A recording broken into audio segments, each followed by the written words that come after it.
मेरे प्रिय आत्मन, एक छोटी सी कहानी से मैं अपनी चर्चा शुरू करना चाहूंगा। एक राजमहल के द्वार पर बहुत भीड़ लगी हुई थी।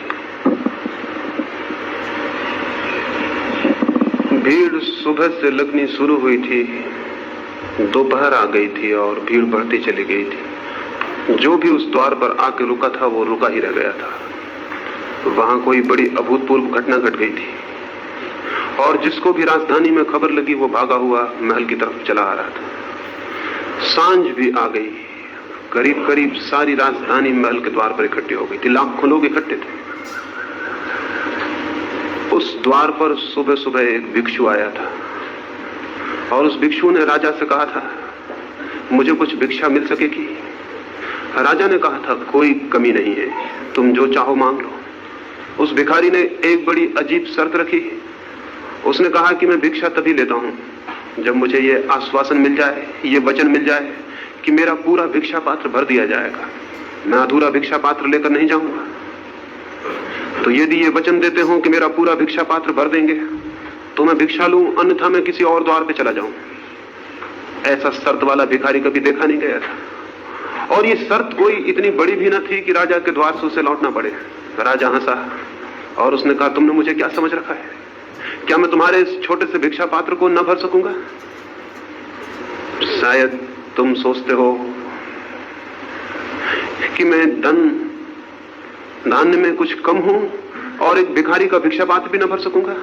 उसने अपने वजीरों को कहा कि जाओ और अन्न के दानों से नहीं बल्कि हीरे मोतियों से इसके भिक्षा पात्र को भर दो। उसने कहा, शर्त मुझे स्वीकार है। राजा हंसा था ये कहकर, लेकिन भिखारी भी हंसा और उसने कहा, एक बार फिर सोच ले, क्योंकि न मालूम कितने लोगों ने ये शर्त स्वीकार की और वो इसे पूरा नहीं कर पाए। राजा ने कहा, कैसे पागलपन की बातें करते हो? वजीर पे कहा, समय मत खो, जाओ और उसके भिक्षा पात्र को बहुमूल्य पत्थरों से भर दो। वजीर बहुत से हीरे मोती लेकर आया। उस राजा के पास कोई कमी न थी हीरे मोतियों की। अकूत उसके खजाने थे और उस भिखारी के भिक्षा पात्र में डाले, लेकिन डालते ही भूल पता चल गई। भिक्षा पात्र में डाले गए मोती हीरे कहीं खो गए और पात्र खाली का खाली रहा।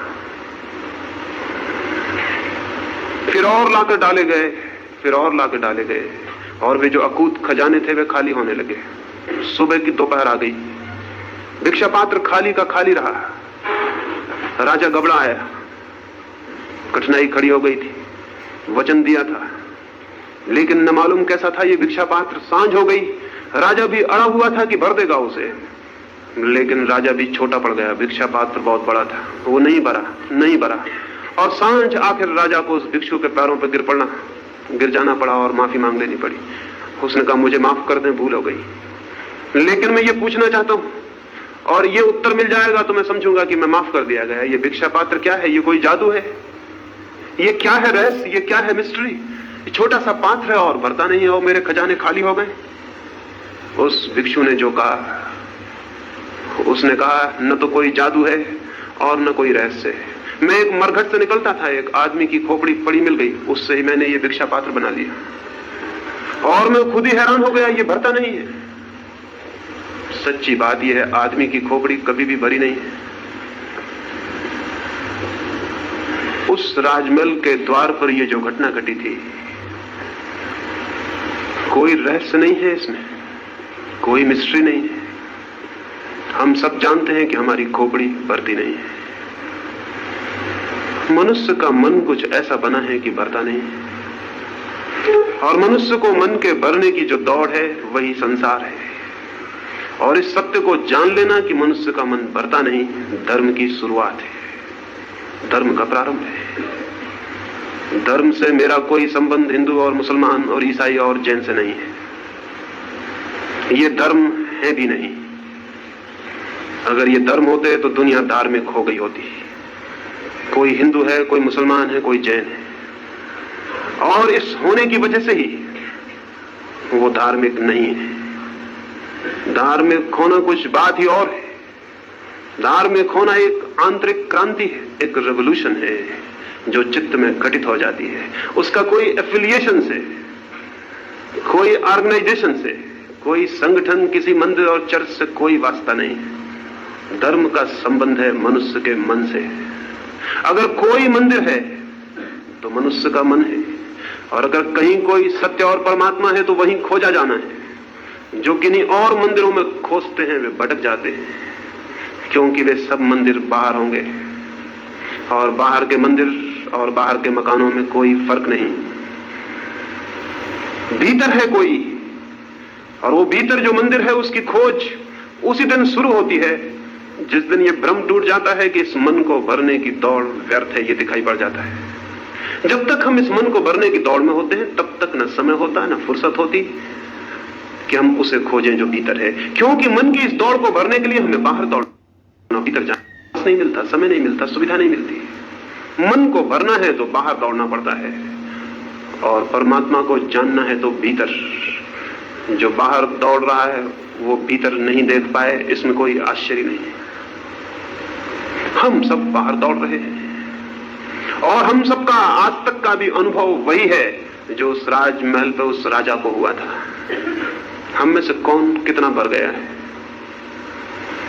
और क्या ये सीधा सा तर्क और सीधा सा अनुमान नहीं कि आज तक हम दौड़े हैं और भरे नहीं, तो कल भी हम दौड़ेंगे तो भर कैसे जाएंगे? आज तक हम सब दौड़े हैं और खाली हैं,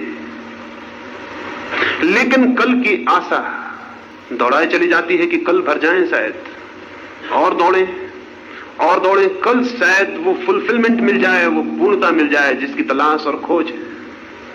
लेकिन जो दौड़ता है बाहर वो उसे कभी ना पा सकेगा।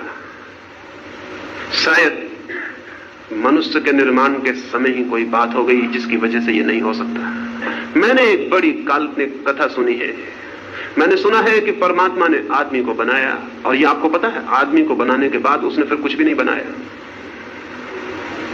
आदमी को बना के वो घबरा गया होगा, और उसने बनाने का अपना सारा काम बंद कर दिया होगा, और आदमी से शायद वो डर गया होगा। उसकी आशा न थी कि ऐसा आदमी बन जाएगा।